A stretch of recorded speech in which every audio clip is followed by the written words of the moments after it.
Yeah, well, I think queer games are some sort of combination of queer characters or queer theme, or queer narrative, queer worldview or queer aesthetic, and super advanced would be like a queer mechanics as well. So we all know of games with like gay characters or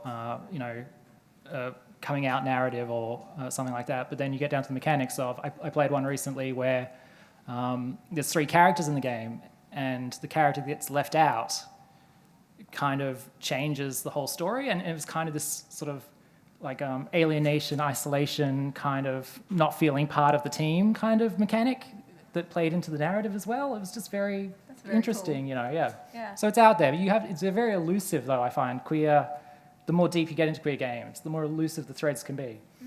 That's why I think it's really good to have this sort of discussion, because as game creators, I think we can ask ourselves, are we actually enforcing heteronormativity? If we've got a character creator, does it enforce the binary? If we've got romantic choices, are we being really narrow in terms of what can be explored with that? So while the idea of like what is queer games could be very ephemeral, it's one of those like, I know it when I see it sort of thing. Yeah. But even if someone's not in the community, to question, well, am I actually reinforcing like the power group and the more traditional structure and things like that? That in opposition can be helpful as a tool, I think. Yeah, and jumping off the opposition, I think what's really interesting is there is no one single queer game that can encompass the rainbow or the alphabet soup, right? There's so many different subjective and personal experiences that you can put in, and even something as simple as making friends or trying to do something that you've never done before, that stepping out of your comfort zone, that coming of age, can all be part of the experience, and that can be something that you can want to talk about, or you might experience in a game that you might not know how to do, but maybe a game allows you to experience something that you want to do in real life, and it allows you to kind of figure out what you might say, and then at least test your waters in a fairly safe environment, in the sense that there's no real world consequences for making choices yet, right? So coming back to that, I was thinking about in terms of queer narratives, because we are designing and thinking about queer game design. So there must be ways to get games out there. And we've now just quickly mentioned the Melbourne Queer Games Festival, but also what other channels of publishing out there in terms of publishing queer games? Maybe I'll start with Lauren again, since you are working on a game at the moment. Yes. So for us with Kinda World is a mobile free-to-play game. So it's on iOS and it's on Android in early access. The sort of development route that we've taken, like I'm someone that has worked with developers or worked with publishers. For us, we're self-publishing, but we're working with investment, like we're working with venture capitalists to actually build a big company and have really ambitious goals on what we're doing with that project and others. So that's one of my big takeaways in the room is like, as a super openly like queer founder with a team that is super diverse and has a lot of representation in it, we've still been able to raise over $9 million in investment as a company to have like a really big, like we want to make the world a kind of place, we want a kind of future for everyone, especially those that, look like us, feel like us, have relationships like we do as well. So I just want to say for anyone in the room, you can be out, you can be commercially successful, you can play the capitalism game like we have, and you can still, get somewhere. You don't have to be niche of a niche, which I don't mean judgmentally at all. So we've gone the venture capitalist but self-published route on mobile. Being niche can be really good. I think you can find something that no one else has done before, and that gives you already a unique selling point, right? Totally. Yeah. I think that this is a really broad question. I think that there are a lot of different aspects to this, and I think it depends on the size of the game that you want to make, how you're going to get it made. If you want to make a small game that tells a really personal story and is really succinct, you can probably do that with a small team, publish it on itch, go that sort of route. That's the traditional, what's come to be the traditional way of getting like queer games out to people. I think there's a whole separate conversation to be had about getting queering more like larger games with larger production values, getting queer developers into spaces and getting them supported in spaces so that we can, I don't know why I'm saying they, like it's not also me, so that we can tell our stories with the resources that have been given to other people to tell their stories for such a long time. So I think it's not only just about like, I have, this small game that I want to make. It's also about like, I want to be part of making this really big thing, but I want these really big things to also be queer. So that might mean that instead of I want to go seek funding for my thing, it's like I want to be able to go to a role where I can contribute to a really big project. I can feel supported in my workplace. I can be me. I can tell my story and be really celebrated for that. And yeah, feel safe and happy doing that. And I think that's a really important avenue that we kind of need to put our resources and time into.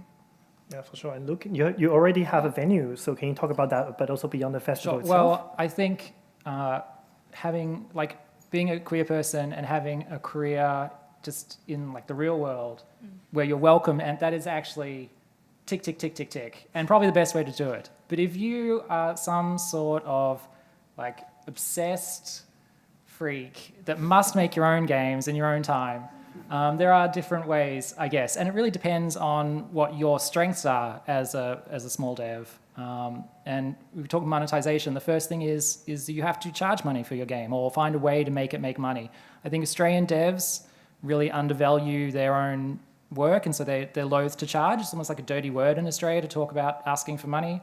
And I think queer devs, just looking globally, have trouble asking for money, and so Australian queer devs, I think, are just like, oh, I put it on itch for free kind of thing. And I think you have to break through that barrier. You know, you just have to say what I've done is good. It's, you know, it's not, I'm not making, you know, Fallout or Call of Duty or whatever, but if, you know, it's still a worthwhile venture that I'm doing. And then so within that, there's how do you monetize that? So I think the games that come through the festival, I looked at the different ways that gets funded. Artists, it's very often for them to have like Patreons, you know, and they've got a community that they've built up over years that fund the ongoing support. I'm a programmer myself, and you can't really put like snippets of code on Patreon. I try, but it doesn't sell.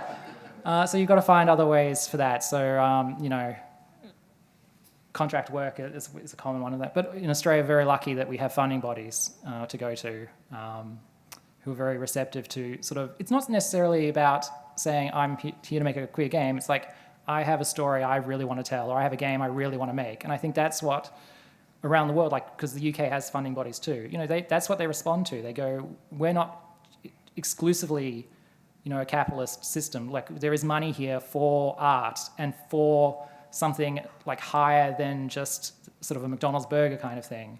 It's like, if you really believe in what you're doing, you're in a really good place for it, I think. Because that's one of the ways of funding, yeah. I want to dig into a bit more about funding, because we often see games on itch.io. People do put out DLCs as an additional story. So you might put out a game or the first two games that might be free or pay what you want, but you could have a side story that has more backstory, perhaps 18 plus intimate moments, or things that you want to know more about, and they can still charge you $5 for getting to that particular side story as an additional avenue for the really dedicated players to your games, right? So there's no one way to fund games that we just heard about. There's Patreon, there's crowdsourcing, there's sort of marketing your own game with a price tag attached to it. In my research in looking at itch.io, just for the LGBT tag, 92% of the games are pay you want or free. So there's 9% of the games out there that currently charges money today from $1 to 20-something dollars, but there's people that can put a price tag there, right? And we also talk about briefly on venture capital. So what would be, like, how would you advise someone if they want funding? What order should they be seeking? Should they start by looking at crowdsourcing Patreon, or should I start by going out to a publisher? Maybe that would be a question we can wrap on about. Yeah, a lot of my background comes from marketing and really the question of positioning and who is this for, and like what emotional rewards would players be looking for, what sort of genre mix is going to make sense, what platform. What's really interesting for us is that we start with a really, really target audience. And so that's not the only person that would like to play my game, but it's like a hero person that I would prioritize. And so for Kind of World, through a lot of research, the sort of hero target audience person ended up being like very specifically bisexual, 25 to 35, women and non-binary folks that would then have like really repeatable, very easy to guess things of like what else is on their Switch, what else is on their mobile, what podcasts do they listen to. We did hundreds of interviews and we could get it very specific. So it really was like a niche of queer culture that was still enough for me to like put that on the wall and be like, that's the target audience, that's the person that has to be so delighted by what we're doing.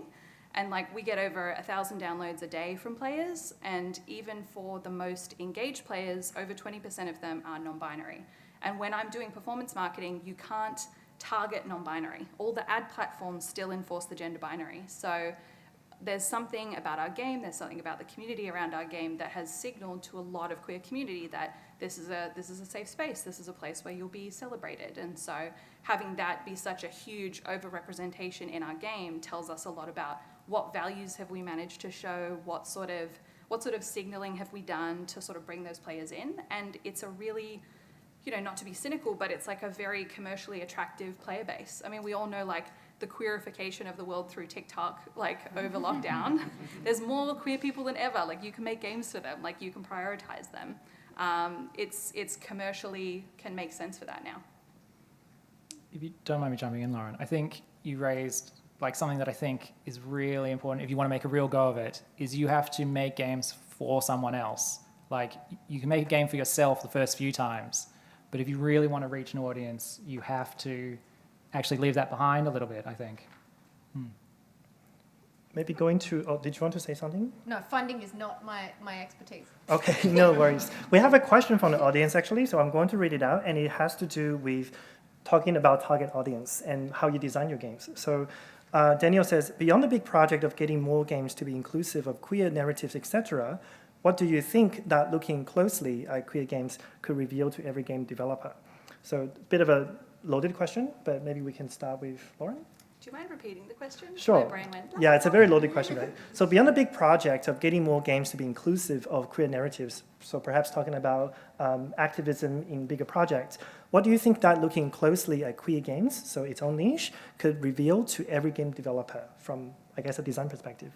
I think it's really interesting where on our team we do have a lot of like queer developers on the team, but even in the early days of Kinderworld, we have got a tutorial character called Sammy, who's a really adorable Samoyed dog who's super cute.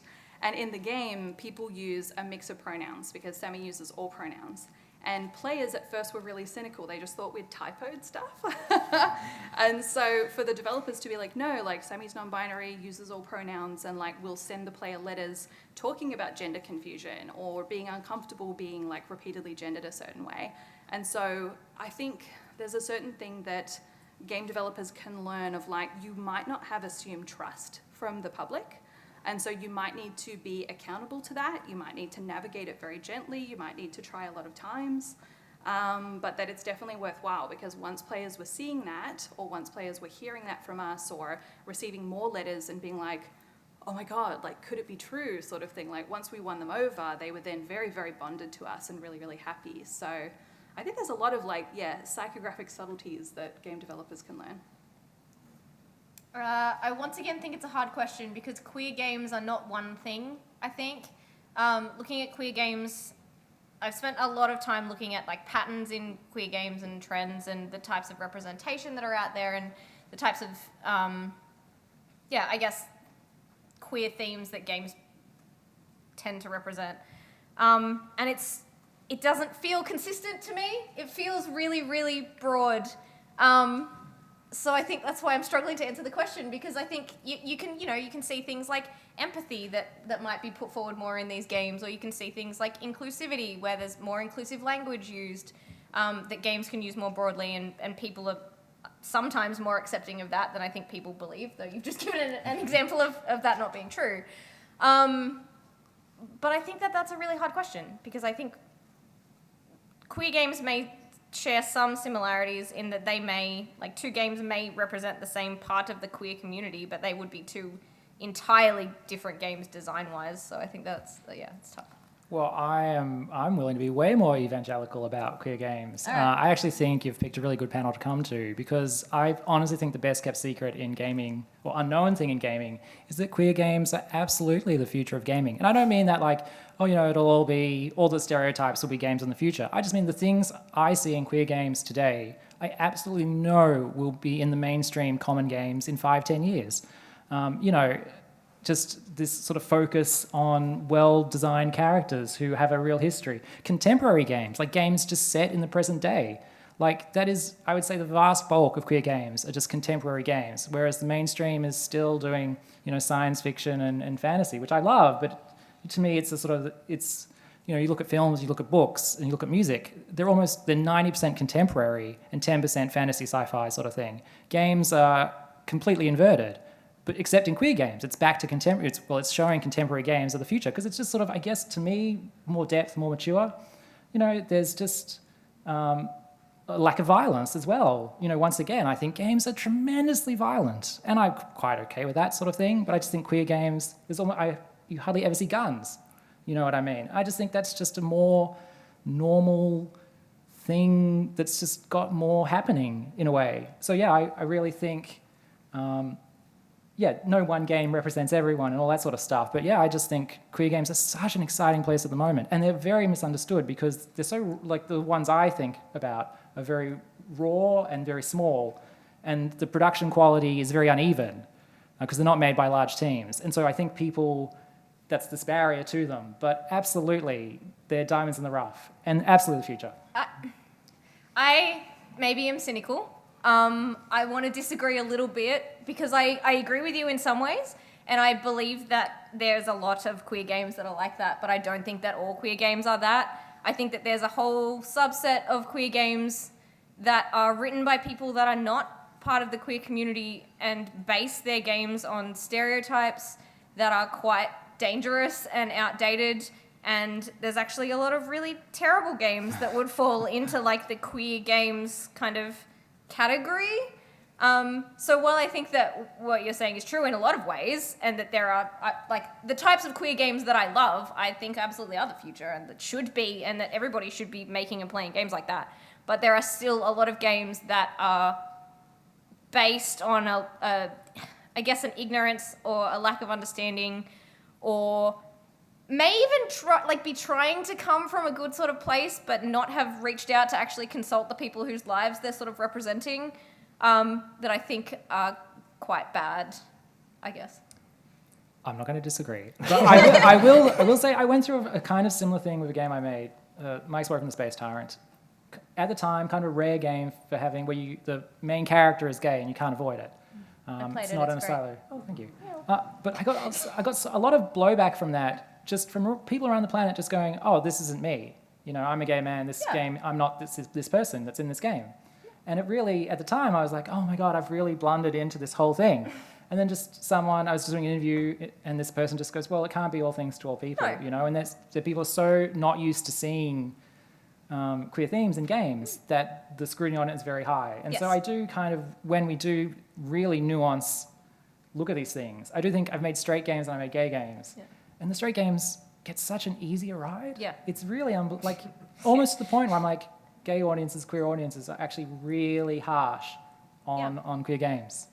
Just because I think it's all new still, and the developers, we haven't got the tone right, as you said, a lot of them. But I also want to say that I think representing is such a nuanced and sensitive subject. And people often say the LGBTQ community or the queer community, but in fact, it's a fragmented, multifaceted communities that happens in every place. And depending on where you live or where you happen to hang out, you have a very different experience, right? And the type of issues and the stigmas that you deal with will be different, say, if you're from Melbourne or compared to if you're from overseas. So the type of things that people are sensitive about, especially with now, I guess, politically speaking, what's allowed in public sphere and what's not allowed legally speaking is different from, say, 10 years ago, and that also changes people's viewpoint about what they might be mindful of, whether they're straight or not straight, right? And I think that changes the way people respond to things. And oftentimes I feel like I have to disclose my, I guess, inclusion or belonging to a community, so I can say, yeah, you know, I'm queer, I'm here, I love furry games. And it's like, if I don't say that, people are like, oh, why are you doing this thing? Are you part of that? I'm like, you know, you can't see, but yes. So oftentimes the need to coming out, even just to strangers, helps you communicate that position because they understand that you're not trying to intentionally misrepresenting someone, but rather you're coming from your own lived experience and trying to do something that, you know, it's not anyone else's experience. So they kind of have to take it, but I suppose. I actually just I'm doing a trust exercise by being super honest with the room. But there's something that's really difficult once you try with representation and once you try bringing themes into a game, where you can get super judged by the left or you can get super scrutinized by the rest of the queer community. So even, for example, a game that recently came out, Wildflowers, which is so good, and you're canonically like a bisexual witch lady, and you have lots of different romance options. We've almost like snapped the rubber band in some ways, where some like sort of users or players that want to have queer representation will be super demanding of the really specific queer representation they want. And so there'll be some players that are like, I'm so mad, I can't date the florist. Like, you know, she was the one that should have been romanceable and, you know, not the doctor or whatever else. And it can just be really difficult. So, you know, to really sort of train almost the consumers or the players to be like, we're really trying, this is where we're starting, you know, we really hope that you like this, we'd love feedback, but instead some people showing up to be like, the first comment is, I like the game, but you should have made this person romanceable and things like that. Like learning to sort of train the players to sort of assume goodwill, or that you're really trying, or that it's okay for a developer to have preferences in terms of who they made romanceable, or some people will have a binary sexuality and it's not trisexual or whatever, player sexual and things like that. That can be really difficult. So even if you do go like the queer development route and you're trying with representation, I would definitely say have a therapist, you know, have community around you, because some people will be super delighted, but some people might be vocally disappointed. And that was definitely hard for me the first time I experienced that from like my own community members almost. So talking about bringing someone, I guess, on board to become your fan, from someone who's skeptical, it's also about sort of building trust and building allyship to all kinds of things. So I want to kind of ask your experience and maybe what you're doing right now in terms of how do we build that trust, both in the team, maybe people who you're working with, so they understand how to better approach some sensitive subjects, but also communicating with the players. Maybe I'll give that to Luke first.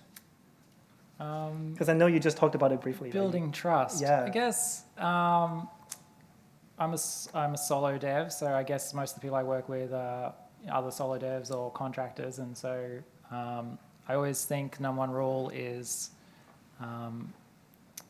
like leave people better than you found them, you know, and make sure they like when you work with someone or you hire someone to work with you, almost the first question is like, what can you get out of this at the end so that you can say it was a good gig or it was a good job, you know. But if we're talking a bit more broadly about just trust within the community, just being upfront about expectations. You know, I know we all sometimes roll our eyes a bit like code of conduct. Like you get the code of conduct, you have to click it, and then it's read out to you, and then you know what I mean. But it's like it's just really helpful. It's so helpful because I think the queer community there's very delicate issues, I guess, and that's a lot of the like intense interest for me is dealing with these different communities and different types of people, but they don't fit into boxes very easily, you know, and so it's a fine line between saying this is unacceptable behaviour and just sort of trying not to be judgmental. I wish I had the magic wand to say what was the right thing. Do you, either of you have a...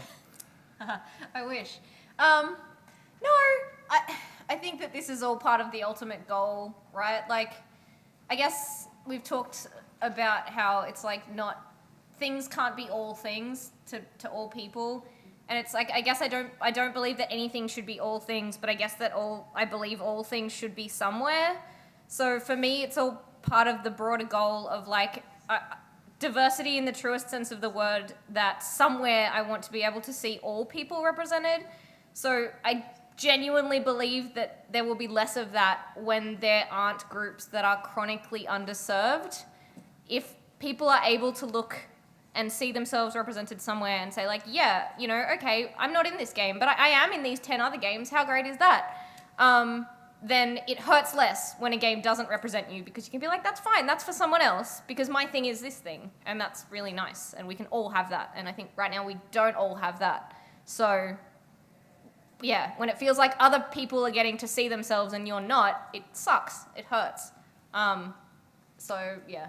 But this goes to both your training comment and what you just said, Jess, is that I think there's tremendous opportunity for developers to do this walk in someone else's shoes kind of mentality. Like, people have no problem playing a blue hedgehog. I've said this a few times, I guess. People have no problem playing a blue hedgehog, but you say, oh, do you want to play a gay man who's living in the closet and has to break up with his wife or something? Like, to me, dramatically, that's super interesting. but people just go, oh, that's too gay or something. But I'm like, oh, just if you Blue actually are inherently gay, yes. yeah. No, but it's like you'll do one, but then there's a barrier to the other, and I think that's when we talk about barriers to break down. I mean, the people missing out on those experiences are the people who have those barriers themselves. There's a moment, I don't know if anyone watches Glee. I've been doing this installation, and it's like a 2 days, 3 days worth of work just by myself doing stuff. So I need something on. So I put Glee on. And in the second season, this is where I'm in at the moment, there's a moment, Kurt, who's openly gay, I guess, student in this show, he handed his dad a pamphlet about gay sex because, he's like, why can't I talk to you about gay sex like any other kid could? I want you to educate yourself. So by the time I'm ready to talk about it, I want you to have some answers, right? And that's the kind of thing that it's kind of strange that there's a bit of a, I don't know what the word is, taboo around the subject, but maybe that's just because of it's new, it's unknown to a lot of people, and having more experiences around the world will help, I guess, bringing that a little bit closer.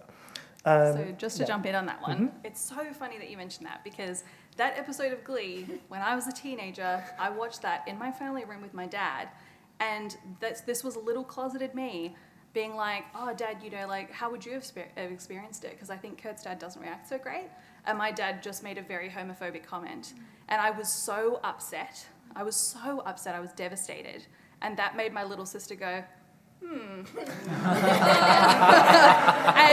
then I was able to have a conversation with my sister. So even though I think Glee is like very compromised in terms of representation, it was a long time ago. To use for it. Riverdale is like the modern version of that, also very complicated. So anyway, we don't need to like jump media types, but even though Glee was really average in a lot of ways, that was still something that was a big thing for me, and it was a big thing for a lot of people. And so even though my game is not labeled as a queer game, we don't use those as keywords in the store, we talk about sort of being queer developers, and we have pronouns and flag support and all sorts of things in the Discord, but it's not put on the label almost explicitly because some players have come to us to say, my parents check everything on my phone, I can't have anything that's labeled that way, and these little sprinkled moments have meant that I can have it on my phone and I can have it as a private experience, or I can write, for us, we let players send little letters to NPCs,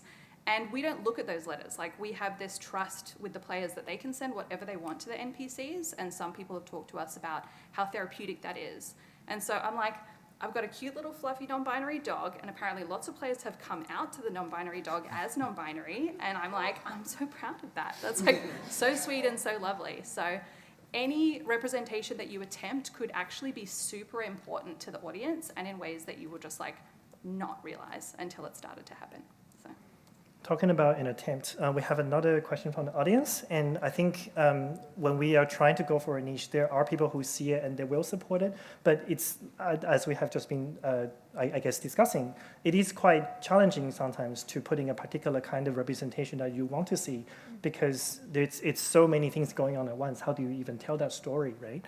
So Nick asks, how would you approach adding queer themes into an in-development project in a big studio when there's some pushback? For example, they might say, why will we shove this down our players' throats? Kind of insulting when straight has been the default for forever. It's a really challenging question because it is talking about trying to add representation retrospectively, but we can still talk about it. Maybe, Jess, can I give it to you? Sure. No, give me a second. Yeah, okay. Maybe someone else thinks that. Yeah. I will say I'm a bit more from the political end of queer games. So I'm a bit more like, oh, if you don't want it, go F yourself. I'll make my own game sort of thing. I do think it's a very delicate conversation to have, because I guess, look, if you're in an environment where it's going to be a tough sell, you can always silo it. You can always say, look, it's this little side quest or something where the main character's the happy playthrough, you don't need to hit it. I think an interesting conversation to have is about whether you retcon an existing character to being queer or you create a new character. I'd actually be very interested to hear what you two think about whether that's worthwhile or not, or whether, because there's sometimes a bit of backlash to a retcon from all angles, So I don't know, there's ways to do it. I would say, if you're working for a larger studio and you'd like to sort of queer up the product you're on, you can sort of do it cynically and you can look at commercial appeal. There's data. Yeah, there's super data. There's data now that talks about how many more people are likely to buy your, for example, mobile game because they see queer characters in the advertising, and it's like compelling data. So I would say something like Lady Dimitrescu. Yeah. This is accidental, enormous queer appeal. Like the girl gays and theys just went nuts. And I think Capcom was like, whoa, like did not expect it. And so I think, you know, even if we're talking about Persona, even if we're talking about Yakuza games, where like they've started and they've done a really mixed to poor job of representation, but they're like, actually, this is maybe 20% of the player audience now, so maybe we actually should get consultation and things. So it really helps if you can find allyship within power structures and things. Like Luke and I are just like, screw this, I'll do it for myself kind of thing. So, you know, we've sidestepped a lot of the things, but if you can find allyship, or if you can find a way to communicate how it could be very commercially appealing, or that any of us have got queer people in our lives without it being center stage. Like a little bit of representation isn't going to fully center it, or what could we do with a bit of like market research testing and things like that. A lot of that can go a long way, but just to be like, you know, a little sprinkle of goldfish food or whatever isn't going to spoil the whole pond or whatever. Yeah. What was I trying with that? I don't know. But you know what I mean? It's like, you know, you can try a little bit. You can try a little bit, even if the straights will be like, whoa, that's a lot, sort of thing. Yeah, too bad. straights are a lot, so.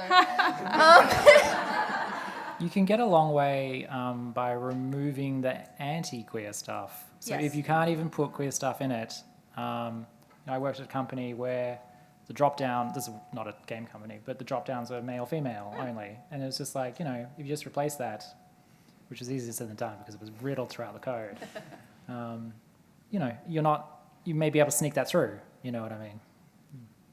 I also think about like accidental audience.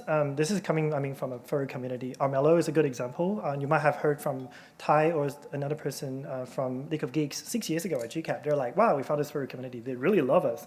And I think the community had a pretty major like funding source for them. So they sold a lot of skins for the animal characters, and the community loves it, right? So once you find that audience that people will be willing to pay some money for, you can go pretty a long way as well. Yeah, and I think it's helpful to ask the question if you're getting pushback of like, why? Like, I want to include this thing. It's like, okay, why can't I? Like, if they're saying, no, we don't want to include it because it's not good financially, well, that's not true. Here's the data to show that it's actually great financially to get queer people on your side. Like, oh, we don't want to do it because we're scared of angering the gays or whatever. Like, okay, consult on some people, bring in consultation. People will help you. People want this to be good. So there are ways to kind of get around every question depending on the reason why, as long it does kind of rely on you. Well, no, it doesn't even rely on you having people wanting to do things in good faith, because if they don't, they like money and they will listen to money. And money says you should get the queer people on your side. So, yeah. We have a lot more questions now, thank you. So I get to peek, this is amazing. So I don't know how to pronounce this name, so I will not try. What is a queer theme you'd love to see explored more or at all in games? So for us and for our company, once we had funding earlier this year, one of the first full-time hires was getting a well-being researcher. And so this is a non-binary PhD genius from like Carnegie Mellon over in the US. They're amazing.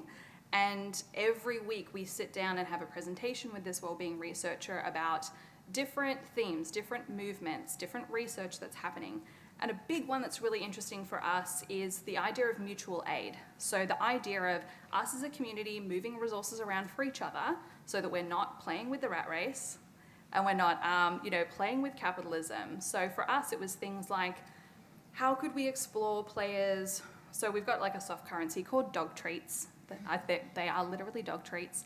And so the idea of getting dog treats really easily, you can choose to give them away to NPCs and things if you want to, if there's an NPC that's interested in some dog treats, but also ideas of like a take one, leave one market where players can just leave items that they don't want, or they can take one. Like, these are all very soft signals, but they were part of mutual aid-wise what a lot of people did in the pandemic. So I would say that's something that is almost like queer activism in a certain way that I would love to see more games explore as well. Do you want to go next? No, you can. Sure. I I mean, I could talk really statistically about which groups are statistically underrepresented in games, and we could kind of go on about that. Like, there's very little asexual representation, there's very little non-binary representation, particularly outside of characters that are like robots. But, I mean, I think it comes back to my core thing. I want to see all themes. Like, for me personally, it's that, like, I'm bisexual. I only ever saw themes of bisexuality as, like, this roguish, like, wow, bisexual people are wild. We're all going out and sleeping with so many people. But, like, I've been in a relationship with the same person since I was 16, and I'm, like, 29 now. I sit at home and do jigsaw puzzles on the weekend, and, like, my life is not wild. So I think just different explorations of the kinds of queer representation that's already out there, and also just like queer friendships. I think there have been a couple of games this year that have come out that have really showed like queer friendships and the really cool way that I think queer people interact with each other in our friend groups and stuff. And I think I would like to see more of that after how it has made me feel seeing it a couple of times. Yeah, I think generally, if you want to go to darker themes, always try and keep it a bit light or have a happy ending. I think that's where the market is at the moment for that sort of stuff. Generally, I subscribe to bad decisions make good drama. So I kind of want to see more like queer villains and stuff, and gay guys being bad and things like that. Because I definitely there's a lot of pressure at the moment to just be very harmless and cute. And so personally, but that will kill your markability, right? If you make this the perfect Luke game, which is all dark and depressing and gay sex and drugs and everything, it won't go very well. So don't do that. Awesome. But you did ask what we wanted to see. When can I buy it? Yeah. I also want to say, I think earlier, Luke, you talked about you can put queer things in the side quest. Should I say this? I'm publishing an article that's coming out on the 12th of October about queer lives are not side quests, and I'm strongly against that because one of the positions that we take in this article is if a player who plays through the game, not necessarily thinking it's a queer game, never see queer content, is that game really queer? And really thinking about how can you, yes, you want to add some representation in the game itself and trying to find good moments with your team to put them in there, but thinking about perhaps having, to answer the question, what kind of mechanics would I like to see in games is I would like to see more main contents being something that maybe the player can choose, but still give them the agency to do something and it's there. And they don't have to choose it if they don't want to, but at least it's visible. It's not sort of accidentally you read about a article to say, oh, this character, by the way, they can date you if you want to. And now you have to kind of go back and replay the game. I feel like there are more meaningful ways we can introduce that doorway if someone wants to explore that. And again, it's a game, so there's no real world consequences. And that's what I would like to see. I'll just go to another question. So Peter asks, and this question is about, I suppose, the top 3 things. So maybe if we all each get one, we'll get top 3 from the panel.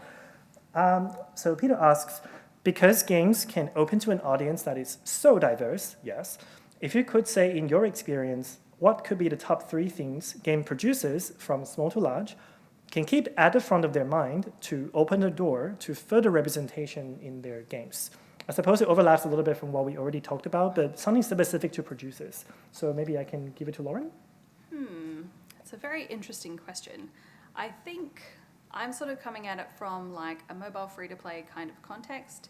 I think it's a sort of thing where if you very gently sort of pepper through some themes of things, or NPCs come to you with some questions or some lived experiences that don't reinforce heteronormativity, I think that can really go a long way, just sort of considering a lot of that and making sure that you've had a chat with queer community. Like, how do they feel about the game? Are they showing up for the game?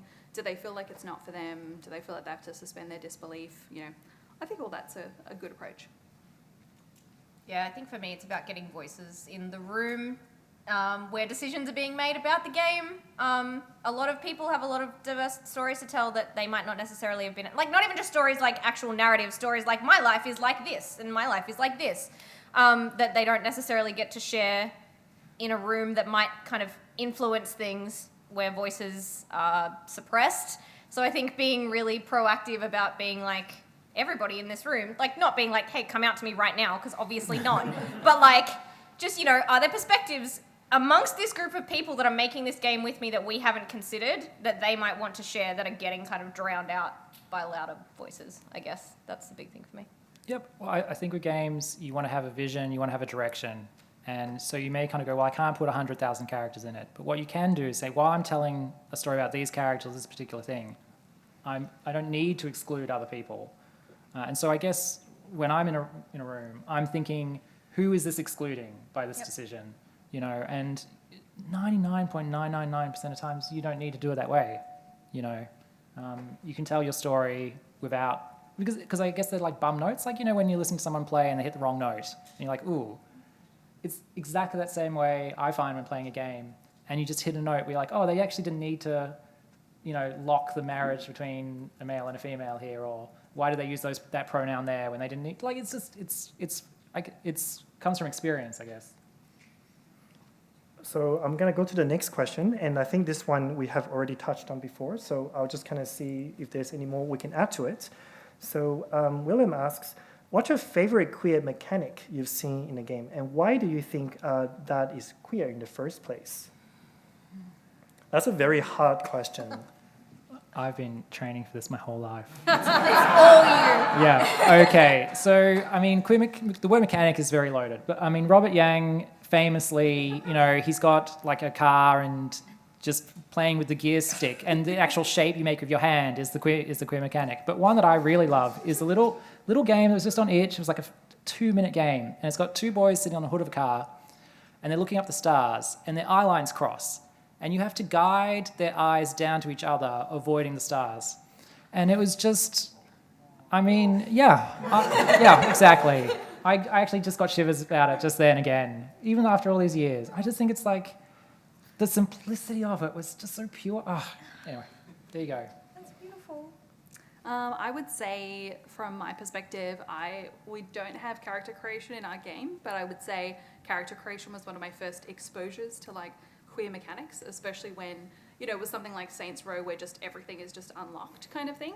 Because it's just like, you know, as a woman who's got a real mix of like feminine and masculine presentation, a lot of the time I just couldn't pick female character options because I'm just like, this is not my experience of my body whatsoever, sort of thing. So whenever there was a character created that, you know, I could borrow different body parts or different hairstyles and things like that, there's never good short hairstyles.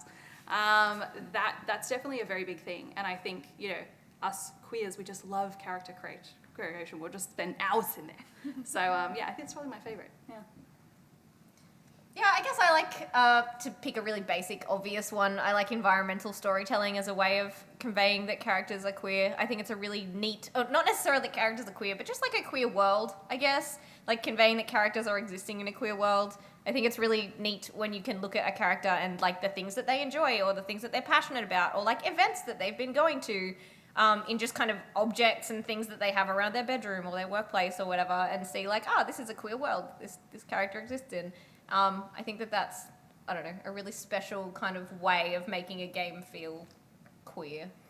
For me, talking from a furry perspective, I can point out Night in the Woods, right? Everybody's an animal in that game. They really embrace the fact that May is a cat, and she has friends who's a wolf. She has friends who's an alligator, and they do play into those animal instincts and how they will behave in this type of situation.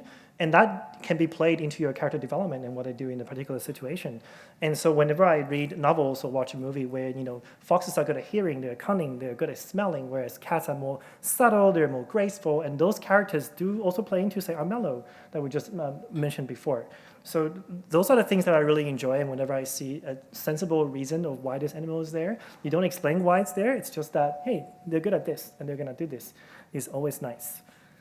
I'll go to the next question as well, but before I do that, can I just check with the volunteers? Do we have until 1 minute? Okay, one last question. I wasn't sure, but now I know. Maybe wrap it up? Yeah, we can wrap it up? Yeah. Okay, so maybe we can ask you one more thing. Is there anything else that you want to say, but we haven't got a chance to ask you or we haven't talked about?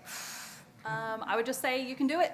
You can do it. You can do it the way you want to do it. Make community with people here. Find other people to connect with, and if there's queer games you like or queer developers you like, just support them with your whole chest because it can be real, real rough out there. So the more we can support each other, the better we'll all be. Yeah, that. Just be brave, you know, just tell the story you really want to tell, and there'll be moments where you're like, oh, is this too much? The answer is no. Like, just go as far and as hard as you can, really. Yeah, and I always feel like when you find the right community and audience, they really want to play your game, right? Like, 'cause it's so different. It's about you. It's about what you want to say. So being able to represent yourself in a game is quite nice. And one of the stats that I look at is, and you probably have seen this, in New Zealand, Australia, UK, everywhere, it's about 30% women and 20% non-binary plus transgender, and a good overwhelming of the representations of being gay and bi as well. That's in the games industry compared to, I guess, average demographics. And we don't see that representation in games, but we do see that in the workforce itself. So it just makes sense that if you want to represent yourself to push up those statistics, it's a hard word to say, do it. Why not? Thanks, Okay. everyone. Thanks, everyone. Thank you so much.